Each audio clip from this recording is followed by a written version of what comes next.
시청자 여러분 안녕하십니까? 2월 10일 화요일 매일신문 영상뉴스입니다.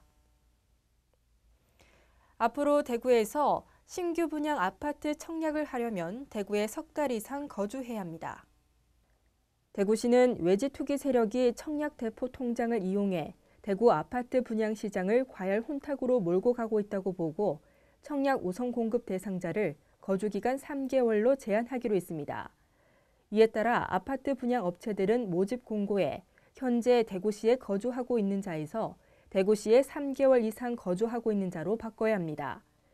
대구시는 투기 세력에 의한 공급 질서 교란 행위를 막고 건설 경기 위축 등을 고려할 때 3개월이 투기도 막고 분양시장 활기도 유지할 수 있는 최소 기간으로 봤다고 밝혔습니다. 대구시는 이 내용을 오늘 대구시 공보에 14일간 고시한 뒤 오는 25일부터 시행합니다. 대구 도시철도 3호선이 어제 영업시운전에 들어갔습니다. 대구시는 영업시운전 결과를 분석한 뒤 이르면 4월에 개통할 계획입니다. 대구 도시철도 건설본부는 개통 이후와 같은 조건인 매일 오전 5시 30분부터 자정까지 하루 312회 3호선 전동차를 운행한다고 밝혔습니다. 영업시운전에는 전동차의 출발과 정지, 정차역 안내는 물론이고 발권 발매 시스템과 스크린 도어 등 전반적인 운영 체계를 점검하게 됩니다. 도시철도 건설본부는 60일간의 영업시운전 결과 안전상 문제가 발견되지 않으면 세계 물포럼 개최 전인 4월 10일쯤 3호선을 개통할 계획입니다. 대구시민회관이 개관 40년 만에 대구 콘서트 하우스로 이름을 바꿀 전망입니다. 대구시민회관이 대구 콘서트 하우스로 이름이 바뀔 것으로 보입니다.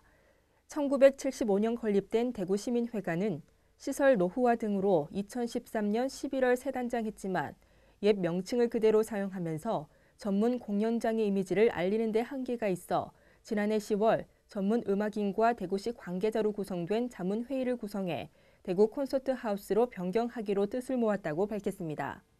특히 지난해 10월에 관람객과 일반 시민을 상대로 한 설문조사에서도 명칭 변경 찬성 의견이 73%로 나타났고 대구 콘서트 하우스 41%, 대구 아트센터 26%, 대구 음악당 23% 순으로 나타났습니다.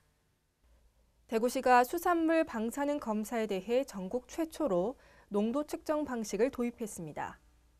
이번 설부터 전국 최초로 농도 측정 방식으로 수산물 방사능 검사를 실시한다고 밝혔습니다.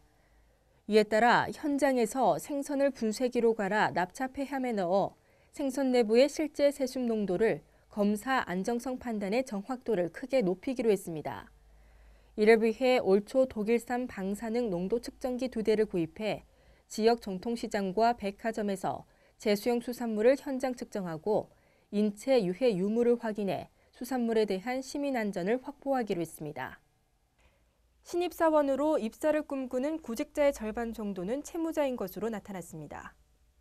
취업포털 사람이는 구직자 891명을 대상으로 설문한 결과 46.8%가 빚을 졌다고 답했으며 이들의 평균 부채는 2,769만 원으로 집계됐다고 밝혔습니다.